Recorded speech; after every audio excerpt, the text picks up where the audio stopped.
Oke, selamat datang, selamat pagi teman-teman semua. Senang banget hari ini bisa ketemu dengan teman-teman. Jadi acara IG Live ini adalah agenda rutin setiap hari Minggu dari persembahan dari komunitas Chan Indonesia. Acara ini akan berlangsung selama 1 jam ke depan. Jadi cuma 1 jam aja nih. Teman-teman pokoknya tetap nonton ya, tetap stay tune di IG Live ini, jangan kemana-mana. Karena apa? Karena nanti kalau teman-teman ada yang bingung atau kurang jelas bisa mengajukan pertanyaan, atau bisa juga dapat sesuatu nih, ada quote yang bagus dari bincang-bincang kita. Sebenarnya sih ini sersan gitu ya Bro Yohan ya, jadi serius tapi santai gitu. Oke ya, dan juga dari komunitas Chan ini juga sudah mempersiapkan souvenir yang akan dibagikan kepada para viewers nih yang memberikan pertanyaan kepada Bro Yohan selama 1 jam ke depan ini. Oke teman-teman semua, ya,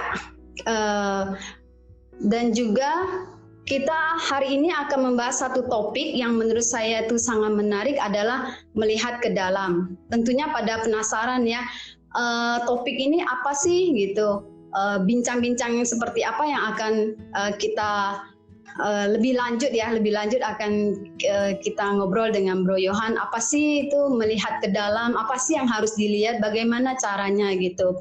Nah teman-teman, di layar teman-teman semua ini ada satu narasumber, satu narasumber yang luar biasa, yang sangat menginspirasi dan juga yang akan memberikan pengetahuan-pengetahuan yang luar biasa gitu ya kepada kita. Tapi sebelumnya sabar dulu ya semuanya para viewers. Sebelum saya memperkenalkan narasumber kita, saya akan memperkenalkan diri saya terlebih dahulu gitu. Tak kenal maka tak sayang, mungkin itu ungkapan yang sering kita dengar gitu. Tapi bagi saya pepatah itu saya ganti menjadi tak kenal maka yuk kita kenalan gitu ya. Oke ya, nama lengkap saya adalah Weni Salim. Saya biasa dipanggil dengan nama Awen. Lahir di Palembang. Nah, kalau ngomongin Palembang, teman-teman pasti langsung bilang, wah jago nih bikin empek-empek gitu ya. Kalau jago mungkin belum lah ya, baru tahap bisa gitu. Lebih jagonya itu sebenarnya adalah jago ngabisin empek-empek gitu. Oke ya, teman-teman kalau misalnya ke Jogja bisa kontak saya. Saya sekarang sudah stay di Jogja sampai hari ini, sampai hari ini ya. Oke, saya mengetahui Chan itu dari Pak Agus Santoso. Mungkin teman-teman udah bisa lihat ya di viewer kita ada nama Agus Sung, itu adalah Pak Agus Santoso. Nah, awalnya itu saya tidak tahu bahwa Pak Agus ini mengajar praktik Chan gitu. Saya hanya tahu bahwa Pak Agus ini adalah seorang meditator gitu, mengajarkan meditasi di Wihara Buddha Praba ya yang ada di Jogja, dan saya cukup tertarik untuk mengikuti meditasi yang ada di yang diajarkan oleh Pak Agus. Jadi saat itu Pak Agus itu terkenal dengan dikenal dengan Pak Agus meditasi gitu, karena ada beberapa nama Agus. Jadi Pak Agus ini karena saking konsistennya nih sampai berapa tahun tuh ngajarin meditasi ya, sehingga beliau sampai dikenal sebagai Pak Agus meditasi gitu. Beliau juga adalah pendiri Chan, komunitas Chan Indonesia, dan juga sudah dikonfirmasi praktik pengalaman spiritualnya oleh guru-guru beliau gitu ya, dan juga merupakan murid dari Master Cheng Yen gitu. Master Cheng Yen itu adalah pendiri Dharma Mountain yang berpusat di Taiwan. Oke, selanjutnya adalah ini kita jadi panjang nih ya bro ya, perkenalan saya sendiri gitu ya. Oke, sekarang kita akan kenalan nih dengan Bro Yohan W. Santoso gitu ya, ada di profilnya gitu. Oh bro, itu Yohan W. Santoso. Apa sih W itu, Bro? Kenapa disembunyikan gitu?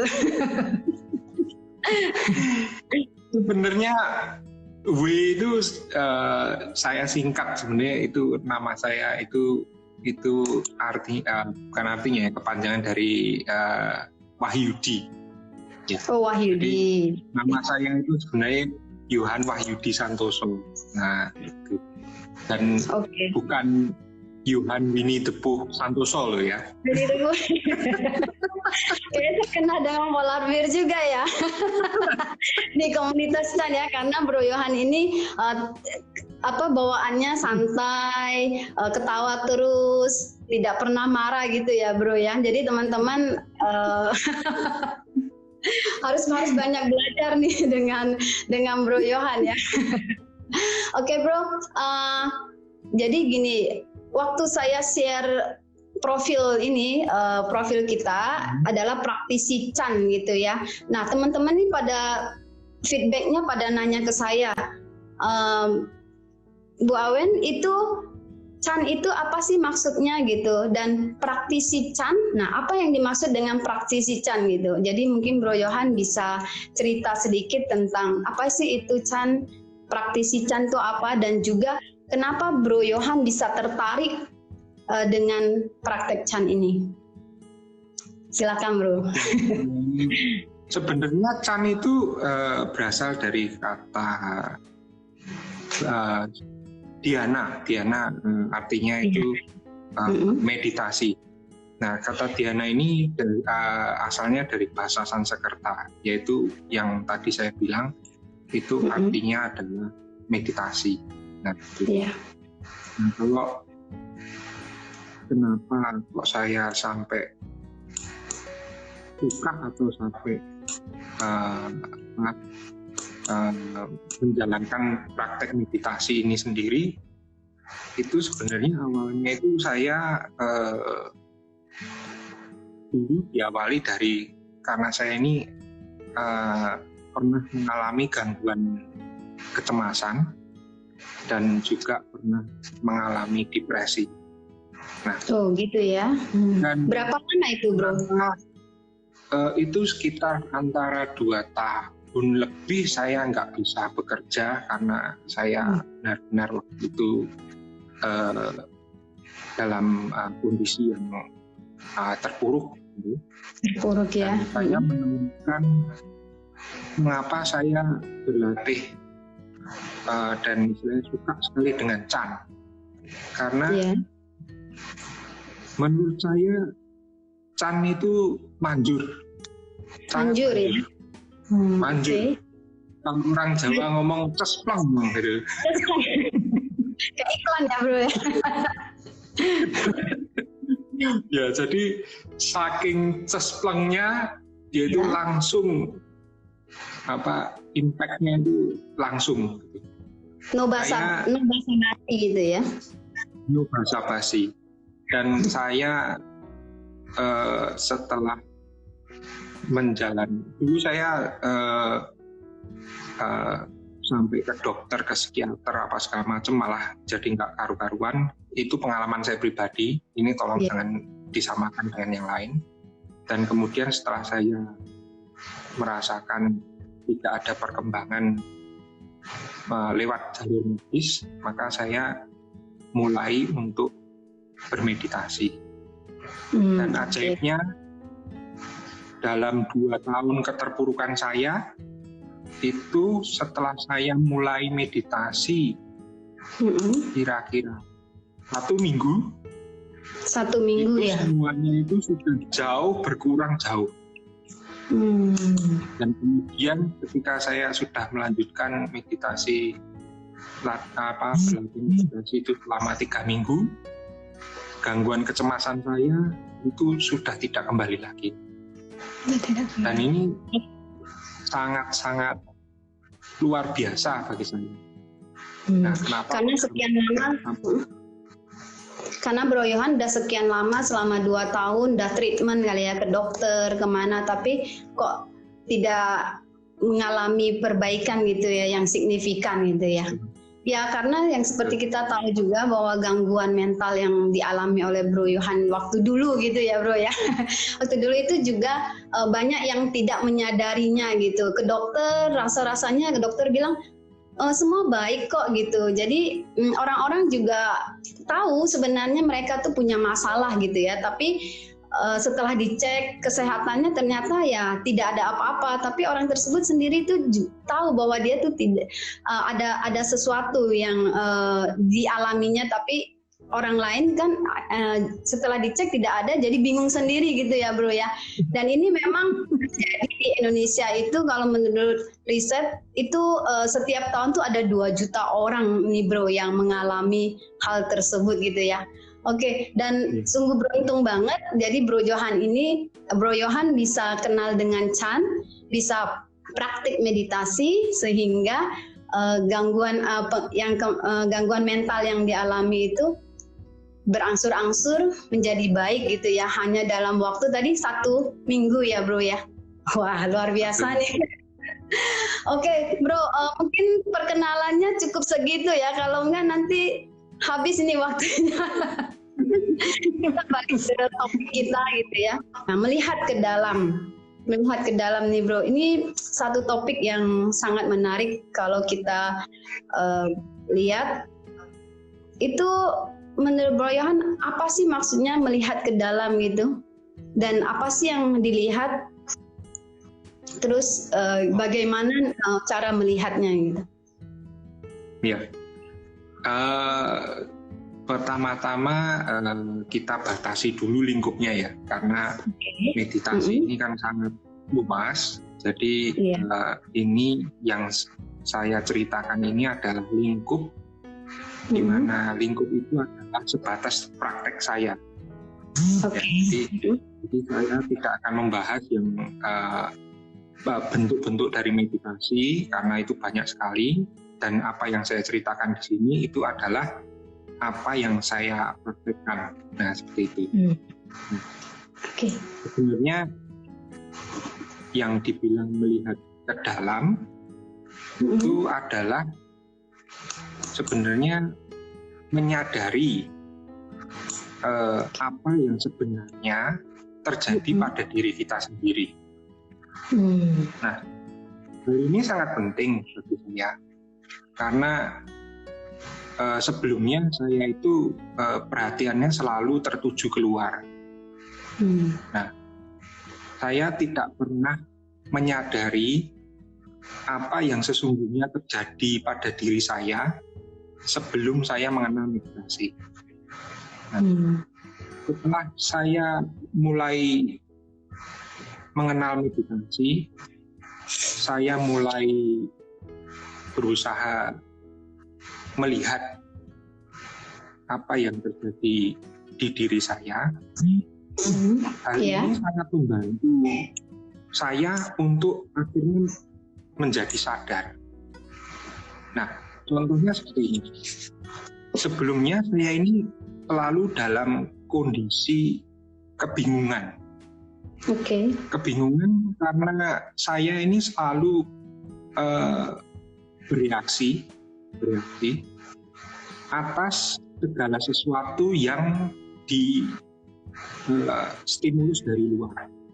Jadi ketika ada masalah, saya tidak pernah menyadari sebenarnya apa yang terjadi pada diri saya. Saya hanya mengikuti apa yang muncul saja. Seperti kalau pada rasa marah, saya akan ikut marah. Kemudian saya ada pikiran tidak suka seperti itu, maka saya juga akan langsung mengikuti saja. Nah, jadi seperti autopilot gitu ya Bro ya? Iya, betul. Seperti autopilot. Dan ini menurut saya ini sangat penting untuk disadari bagi kita semua, bahwa ketika kita ini tidak dapat membedakan dan tidak bisa melihat dengan jernih apa yang terjadi di diri kita, maka selama itu kita menjadi gelisah dan bingung. Nah, kebingungan ini sebenarnya adalah dikarenakan dari ketidaksadaran kita terhadap apa yang sebenarnya itu terjadi pada diri kita, terutama pikiran kita. Nah, kita bisa melihat kondisi yang seperti ini ketika kita ini pas ada sesuatu yang datang, misalnya ada marah datang. Ketika ada marah datang, di saat kita tidak menyadari marah itu datang, maka yang terjadi kita hanya ngikut. Kita tidak punya pilihan. Yeah. Tapi ketika kita ini menyadari bahwa ada marah datang, dan kemudian kita bisa melihat bahwa ada marah di diri kita, maka di sana kita bisa melihat dengan jelas bahwa terjadi beberapa hal. Satu, di timbulnya perasaan atau perasaan marah itu sendiri, itu biasanya itu di sana terlihat adanya pikiran-pikiran yang timbul. Nah, kemudian di sana juga kita dapat melihat adanya sensasi tubuh yang mengikuti dari pikiran dan perasaan marah itu sendiri. Ada tegangan yang benar-benar terasa di sensasi tubuh kita. Nah, dengan cara kita dapat melihat apa yang sebenarnya terjadi dengan diri kita, maka sebenarnya di situ akan menjadi jernih bahwa sebenarnya ini yang sedang terjadi. Dan ketika kita bisa melihat segala sesuatunya dengan jernih, maka kita tidak akan lagi larut dalam kemarahan yang tadi timbul. Nah, seperti itu kira-kiranya. Jadi gambaran besarnya itu adalah seperti itu.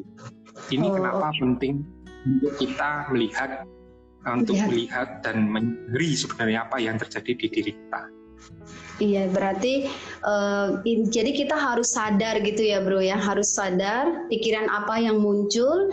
Jadi pikiran yang datang jangan langsung kita reaktif gitu ya, secara autopilot kita langsung bereaksi itu jangan, tapi kita sadari dulu, kita perhatikan dulu, terus baru nanti selanjutnya akan seperti apa yang kita lakukan gitu ya. Karena banyak juga dari kita yang kita sering langsung bereaksi, tapi pada akhirnya kita ada mengalami satu seperti penyesalan gitu ya. Aduh, kenapa sih saya melakukan itu? Aduh, kenapa sih saya kok tadi nggak begini gitu ya bro ya, lebih kurang seperti itu ya. Jadi ya teman-teman semua, kita harus lebih sadar gitu ya dengan pikiran kita ya. Oke teman-teman semua, viewer jangan lupa ya tulis kolom komentar atau ada pertanyaan kalau misalnya ada yang kurang jelas gitu ya. Nanti ada hadiah souvenir dari komunitas Chan, dan juga bisa tulis juga dari mana kota di mana Anda melihat IG ini, jadi bisa tahu gitu ya. Jadi kita bisa tahu yang melihat ini di mana gitu. Oke bro, di profilnya bro ini ya ada ini keren dan menarik gitu ya. Terus sekaligus membanggakan. Ada ditulis bahwa praktisi yang sudah dikonfirmasi kedalamannya gitu ya oleh Master Gojun. Jadi Master Gojun ini adalah guru Chan juga yang sekarang di Singapura gitu ya, yang menjadi kepala wihara Mahabodhi ya bro ya.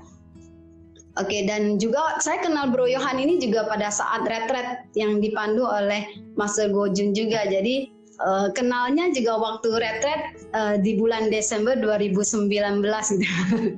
Mungkin kita balik tadi ya bro, bahwa sudah dikonfirmasi praktek kedalamannya oleh seorang guru gitu ya. Nah ini benar, apakah ada benang merah, dan juga dengan pengalaman tersebut melihat ke dalamnya itu seperti gimana bro? Jadi sebenarnya waktu kita ini berlatih ya, jadi kita berlatih. Sebenarnya saya kurang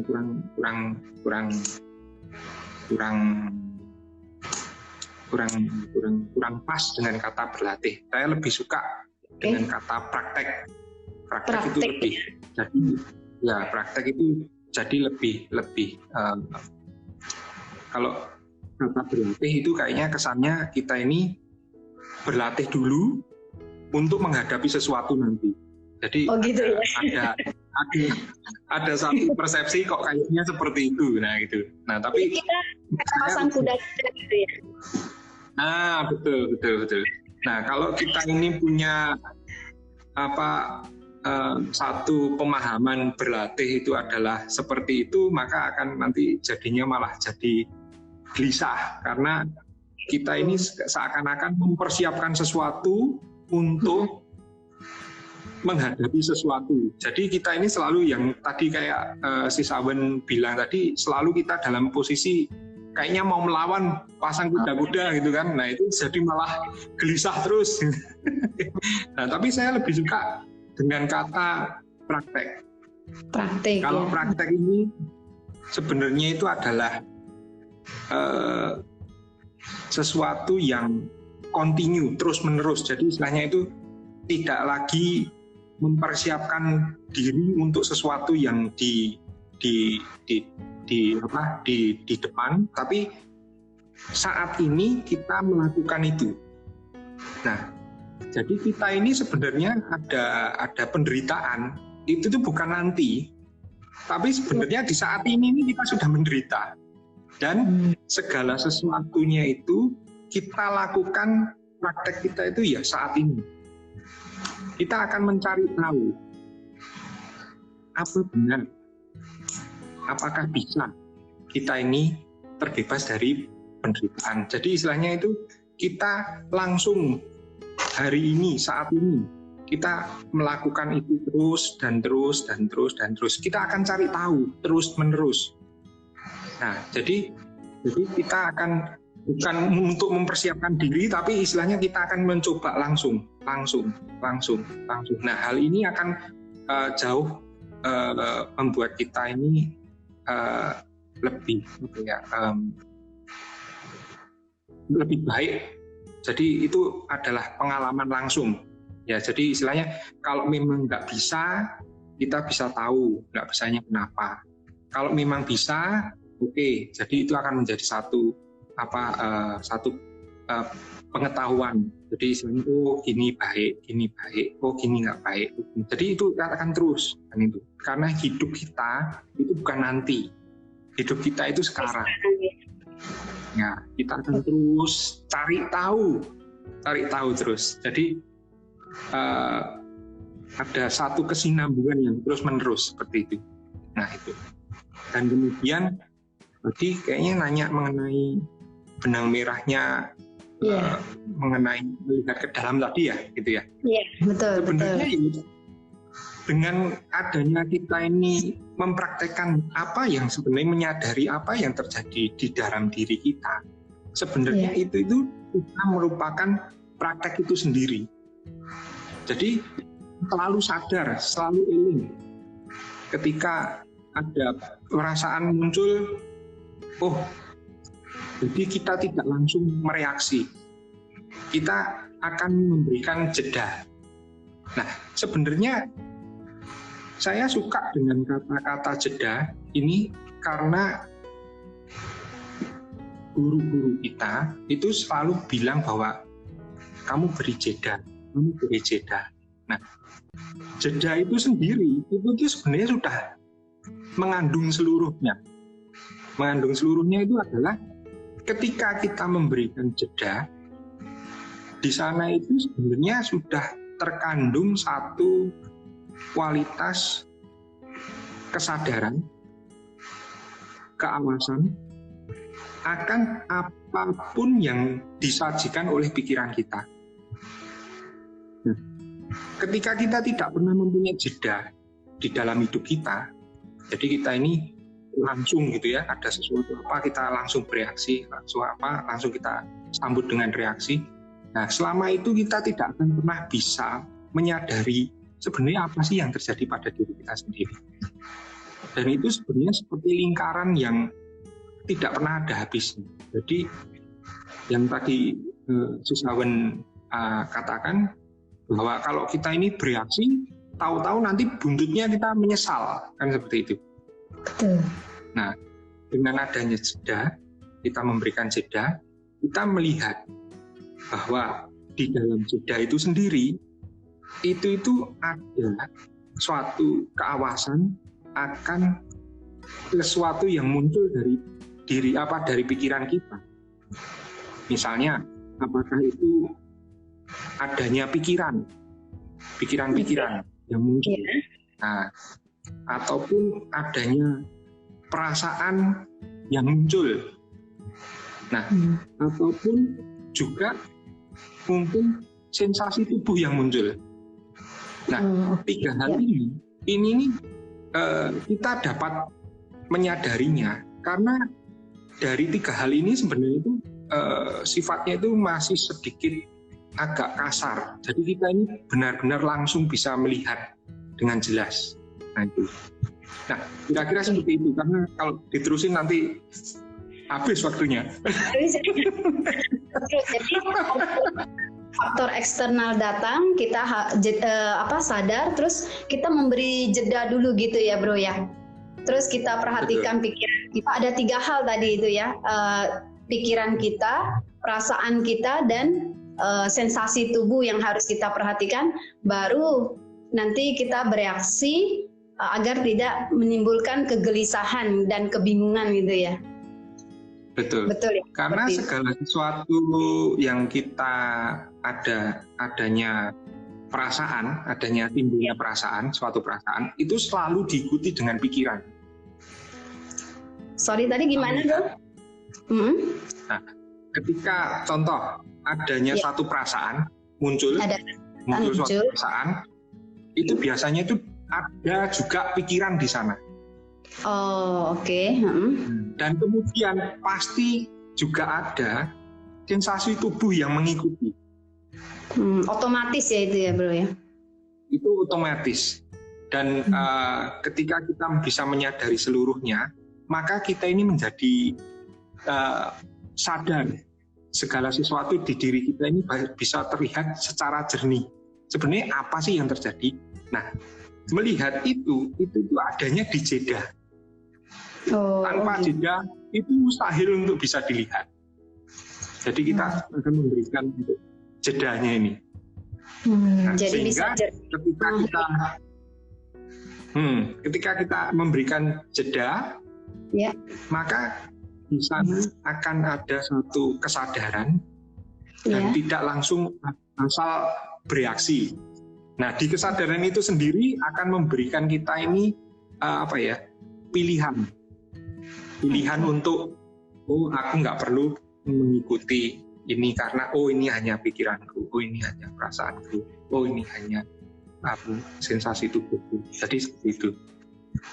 Oke, Bos, menarik nih ya. Ya, oke.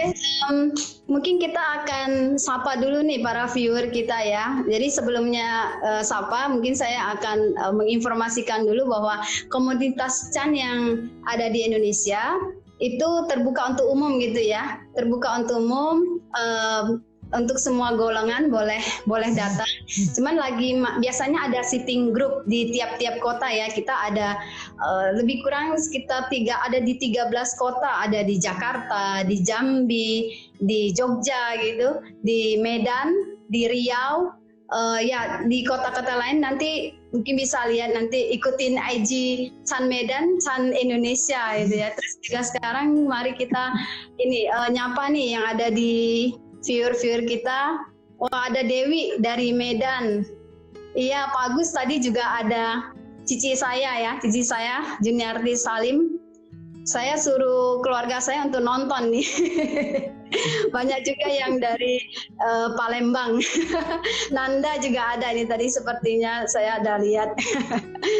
Oke, thank you teman-teman semua udah join di sini ya.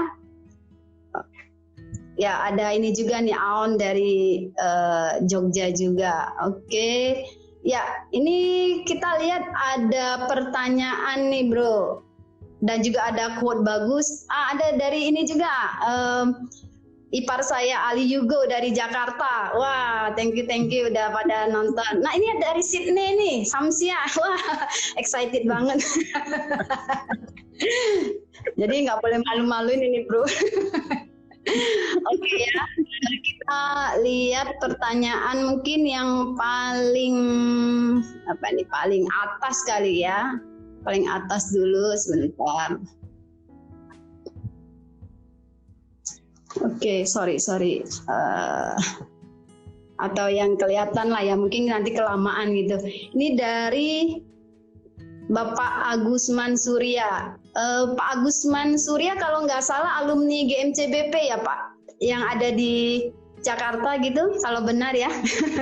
Halo Pak Agusman, mirip dengan nama Agus itu sangat banyak gitu.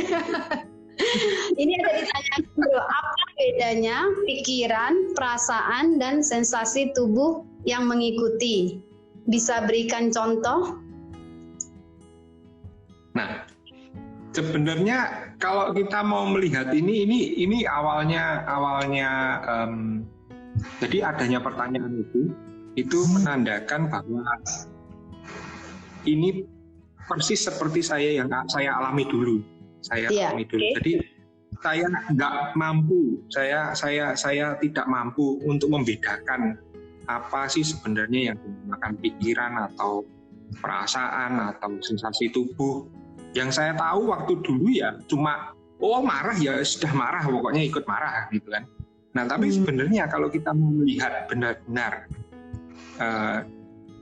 pelan-pelan gitu ya, jadi istilahnya dengan sabar, dengan sikap friendly itu apa ya kalau kita ngomong?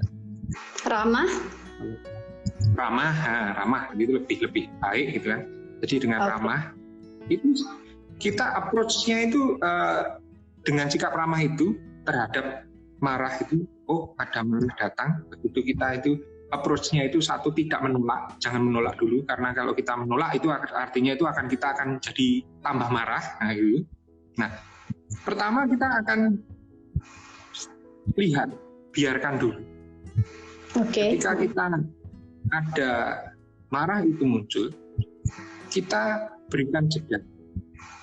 Nah, di dalam jeda itu kita ini akan melihat bagaimana pikiran kita menimbulkan atau memunculkan satu kalau kita ngomong itu adalah ada sound itu seperti apa ya, kayak kita ngomong dengan diri kita sendiri, chit-chat. Jadi ini yang sebenarnya itu ada pikiran, komentar. Nah, marah itu pasti ada disusul ada komentar gitu, yang seperti ini. Nah itu, dan di sana kadang itu kalau kita perhatikan di sana juga kadang muncul gambaran atau bayang-bayang mengenai hal itu. Nah ini semuanya tuh bisa timbul karena salah satunya kita mempunyai memori. Dan ketika kita melihat hal itu terjadi, kita sadar ada komentar-komentar dengan bayangan-bayangan itu, kita sadar bahwa itu tuh sebenarnya adalah pikiran. Perasaan yang nggak enak perasaan itu adalah yang enak, nggak enak atau netral. Itu sebenarnya itu perasaan itu seperti itu, enak, nggak enak atau netral. Nah itu jadi ada rasa nggak enak, di marah itu sendiri ada rasa nggak enak, dan kemudian juga ada tadi yang istilahnya komentar-komentar disertai dengan bayangan-bayangan, dan kemudian ketika kita memberikan ruang untuk kita menyadari, di sana ada ketegangan-ketegangan. Contohnya ada ketegangan di bagian belakang leher, kemudian ada ketegangan di dahi, dan ada ketegangan-ketegangan di tempat-tempat area tubuh kita yang lain. Nah, Ketika kita bisa memberikan jeda, itu semuanya itu akan terlihat dengan jelas. Nah, dari jeda itu, kita mulai akan bisa melihat bahwa oh ternyata marah itu sebenarnya adalah ini. Dan ketika kita bisa melihat itu dengan jelas satu persatu, kita tidak akan lagi bereaksi untuk ngikut. Karena kita bisa melihat apa yang disajikan oleh pikiran kita itu dengan utuh. Kita tidak berusaha untuk melarikan diri. Biasanya kita ini sangat sulit untuk menghadapi diri kita sendiri. Kita biasanya banyak tidak tahan untuk melihat bahwa aku yang seperti ini adalah aku yang mempunyai sifat-sifat tidak baik. Ketika kita bilang ada sifat-sifat yang tidak baik, biasanya kita itu tidak mau melihat hal itu dan kita cenderung melarikan diri. Nah, kita berusaha di dalam jeda itu adalah mengizinkan.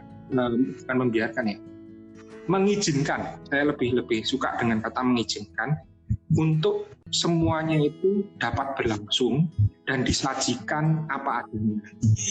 Ini persis kalau kita ini sedang berkaca atau berkaca bener nggak ya kalau kita ngomong, atau bercermin. Nah, itu lebih ini bercermin.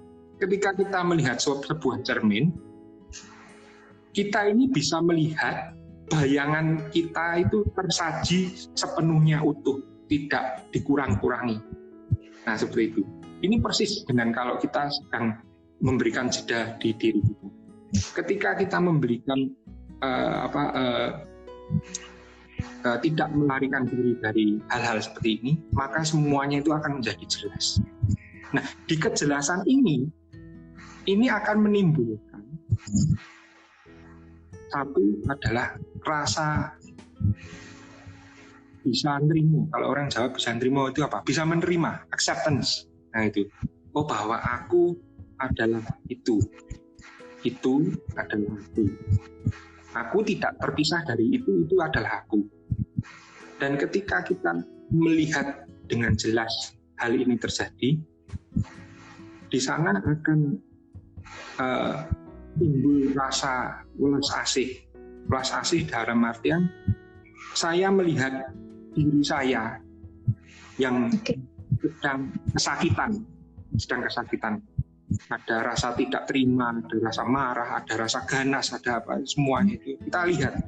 Dari sana kita melihat dan kita melihat kita sedang menderita, dan di melihat itu ada suatu kualitas welas asih, kasihan dengan diri kita sendiri. Kalau kita ngomong ini gampangnya, kalau kita ngomong kayak kasihan gitu. Jadi dengan adanya seperti itu, kita tidak lagi menambah beban ekstra bagi diri kita sendiri. Jadi setelah kita bisa melihat itu, kita tidak lagi memberikan effort untuk menolak yang istilahnya akan menambah beban ekstra kita. Kita akan mengizinkan segala sesuatunya itu muncul dengan sendirinya, apa adanya. Dan di kualitas stay kalau kita ngomong stay di situ stay di situ tuh ya mungkin bahasa saya agak limited, jadi istilahnya untuk stay di situ. Nah, ketika kita benar-benar stay di situ dan mengizinkan segala sesuatunya muncul, maka di sana nanti kita akan menyaksikan dan mengalami bahwa segalanya ini tenggelam dengan sendirinya, dan kita bisa merasakan kelegaan yang tidak bisa kita dapatkan dari luar. Hanya kita, perasaan ini hanya bisa kita lihat dan kita rasakan dari dalam diri kita. Nah, ini yang saya mau share hari ini gitu. Ya, itu poinnya ya. Poin Kebebasan. ya itu. Ya bro ya. Kebebasan yang sebebas-bebasnya gitu. Ya. Tidak lagi menderita atau paling tidak sedikit mengurangi penderitaan. Penderitaan. Nah ini juga yang saya suka dari Chan nih bro. Akhirnya saya bisa kecemplung nih di sini. Jadi saya lagi praktek dan sedang ya dari dulu praktek dan sampai hari ini tuh masih praktek bahwa saya tidak memberikan tambahan pikiran ke dalam pikiran saya, tidak memberi warna kepada pikiran saya. Jadi ya mungkin boleh dibilang easy going gitu ya.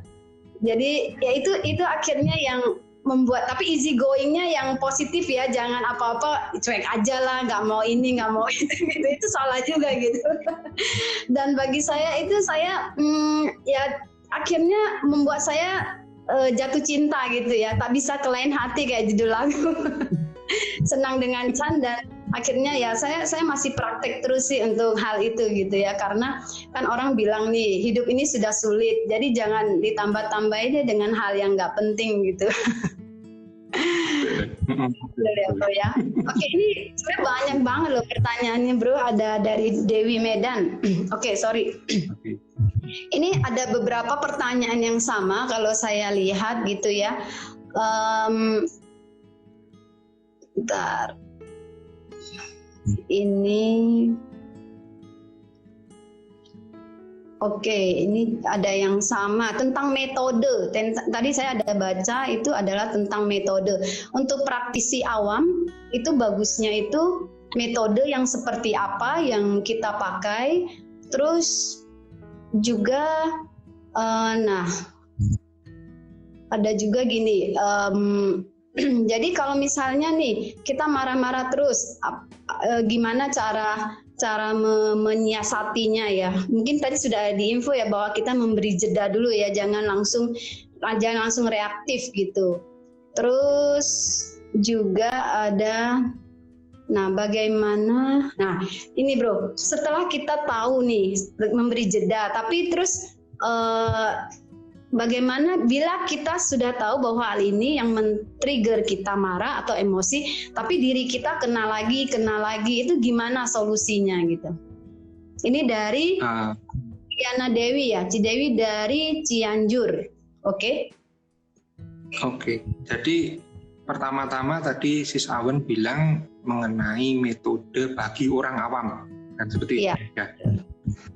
Kita luruskan dulu mengenai awam nggak awam gitu kan. Sebenarnya kalau yang kita mau bilang awam nggak awam itu sebenarnya nggak ada gitu. Jadi pemula ya kali. Pemula juga nggak cocok. Pemula semuanya juga nggak cocok kan gitu kan, karena semuanya ini ketika kita ini praktek, kita ini tidak pernah menemukan hal yang sama di dalam diri kita. Oke. Selalu berubah gitu ya? Selalu berubah. Di selalu berubah itu sebenarnya kita ini mencari tahu apa sih yang sedang terjadi, menyadari apa sih yang sesungguhnya ini terjadinya apa. Jadi kita cari tahu terus. Ada satu curiosity itu satu keingintahuan, tapi bukan sesuatu keingintahuan yang ngotot, tapi istilahnya aku benar-benar ingin melihat. Jadi terus. Jadi kalau kita mau bilang pemula atau enggak pemula, semua dari kita adalah pemula. Beginner's mind gitu ya? Ya betul. Jadi kita jangan menyimpulkan mengenai sesuatu dulu. Karena kalau kita ini biasanya menyimpulkan sesuatu, ketika kita sudah menyimpulkan sesuatu, jadi di kesimpulan itu ada satu kualitas yang namanya fix, selesai. Dan ketika kita ini sudah merasa selesai, maka sebenarnya rasa selesai itu sendiri atau kesimpulan itu sendiri akan kita yakini, dan kita ini akan kembali ke habit-habit yang lama, yaitu aslinya akan diulang. Ke situ. Kita tidak lagi grow, kita tidak lagi berkembang. Yang sebenarnya itu esensi dari hidup itu adalah untuk berkembang. Dan ketika kita sudah menyimpulkan, maka kita akan berhenti untuk berkembang, menghalangi kita untuk berkembang. Jadi ini adalah sesuatu hal yang penting yang kita harus coba memahami, bahwa kita coba cari tahu setiap hari apa sih yang terjadi. Bukan setiap hari, setiap saat kita terus melihat apa yang terjadi, melihat baik di latihan informal maupun di latihan formal. Nah, seperti itu. Bahkan kalau ditanya dengan saya ditanya mengenai metode apa yang harus dipakai. Metode itu bagi saya itu senengan itu apa? Kesenangan itu adalah ini pribadi masing-masing. Jadi misalnya itu, saya suka dengan menghitung nafas. Oke, boleh nggak? Boleh. Baik nggak? Baik. Saya suka dengan mengamati nafas. Baik nggak? Baik. Saya suka dengan metode chanting atau istilahnya Yenfo itu. Nah, itu baik nggak? Baik. Saya suka dengan metode sekedar duduk. Nah, itu boleh nggak? Boleh. Saya suka dengan metode yang lain, atau apa. Boleh nggak? Itu boleh. Dan itu semuanya itu sama-sama baik. Kita tidak perlu membedakan metode A itu lebih baik dengan metode B, segala macam. Nah, sebenarnya metode itu semuanya itu adalah sama, tapi yang berbeda itu adalah sikap kita. Ketika kita menjalankan metode, ini yang menjadi barrier biasanya. Ini yang menjadi penghalang. Ketika kita merasa satu metode itu tidak suka, saya tidak suka menjalankan metode yang seperti A, umpamanya gitu, maka di situ itu kita tidak akan bisa melihat atau menjalankan metode itu dengan baik. Karena apa? Karena terhalang dengan sikap menolak kita. Nah, di sikap menolak kita itu jelas-jelas terkandung kata tidak suka.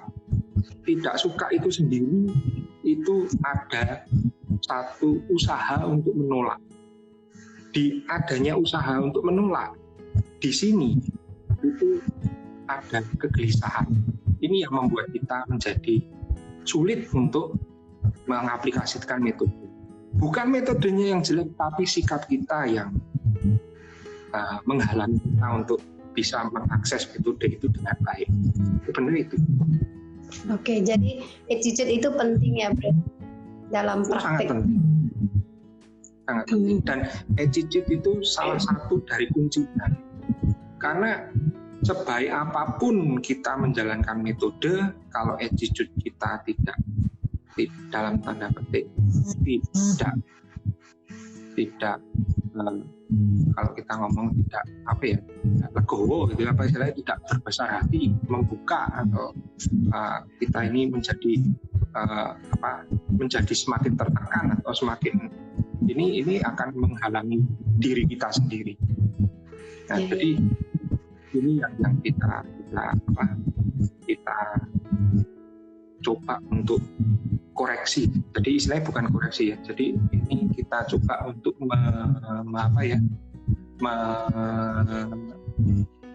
melihat itu. Jadi kualitas itu. Jadi ketika ada satu penolakan, ini akan menjadi ini yang lain. Berentet dengan penolakan yang lain gitu. Kan ada hal-hal lain yang mengikutinya gitu ya. Ya.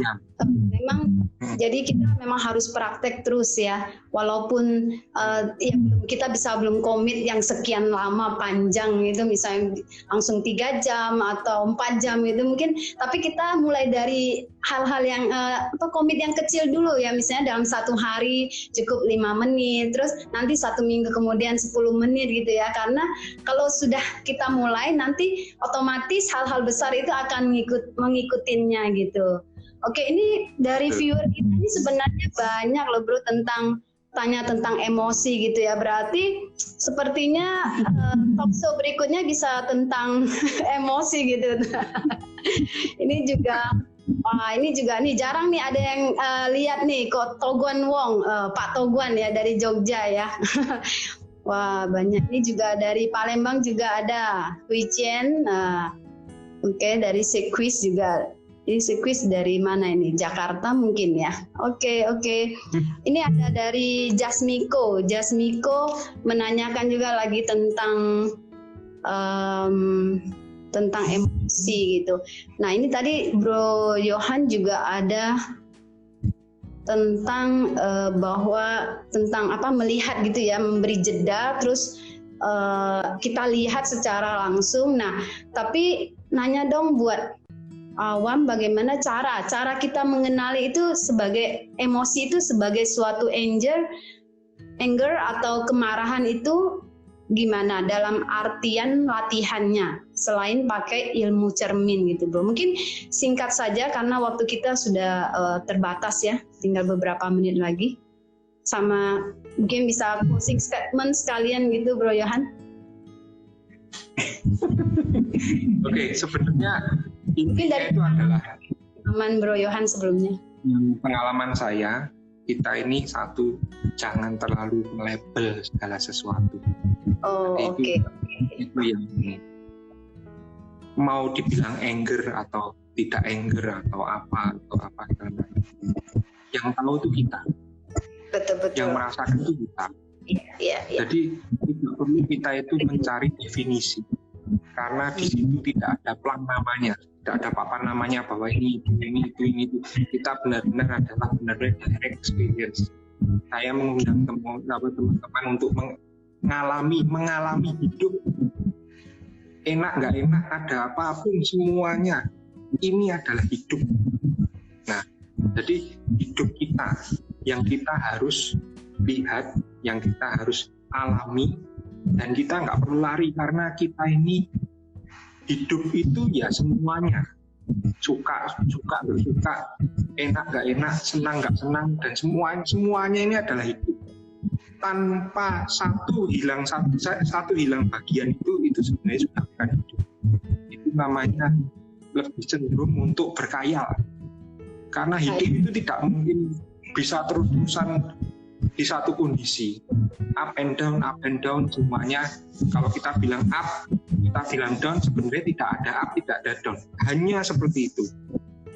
Jadi kita melihat dan mengalaminya semua, mengizinkan semuanya terjadi dengan sadar. Oke bro, kalau gitu berarti kita harus, pokoknya hari ini adalah melihat ke dalam itu kita harus sadar, menyadari segala sesuatu yang ada di pikiran kita, perasaan kita, dan secara otomatis sensasi tubuh kita juga ya. Ya, betul. Oke, kalau gitu, dan juga kita dalam praktek ini kita harus beginner's mind, jadi pikiran pemula terus, karena kita tidak tahu dalam praktek kita ke depan itu apa yang akan kita dapatkan, apa yang akan kita hadapi. Jadi tetap praktis saja, jangan melabeli apapun, karena label itu hanya dari luar gitu ya. Jadi tidak ada, sebenarnya label itu tidak ada, cuman hanya kita dan orang-orang di luar sana yang melabeli, sehingga itu membuat kita jadi seperti ada sesuatu gitu ya, sesuatu yang oh iya ya ada ini ya, ada itu ya gitu. Padahal sebenarnya itu tidak ada apa-apa gitu. Oke bro, mungkin hari ini udah cukup gitu ya. Kita udah 1 jam. Oke teman-teman semua, para viewer, terima kasih sudah nonton IG Live hari ini. Kita akan save acara hari ini. Nanti teman-teman bisa lihat di Chan Indonesia, Chan Medan, di alamatnya di sana. Teman-teman juga bisa mengikuti komunitas Chan yang ada di kota masing-masing yang sudah saya sebutkan sebelumnya. Tapi sekarang lagi masa pandemi COVID-19, jadi untuk sementara pada off. Tapi setiap hari Kamis kita ada praktik bersama di platform Zoom dan YouTube. Nanti bisa kontak nih, DM ke Chan Indonesia dan Chan Medan nanti untuk mendapatkan info-info selanjutnya. Oke teman-teman semua, terima kasih kepada narasumber kita yang baik hati, yang selalu tersenyum, harus banyak belajar nih dari Bro Yohan. Thank you. Tetap semangat, stay healthy, happy, dan take care semuanya. Bye-bye. Bye-bye Bro Yohan. Thank you. Thank you.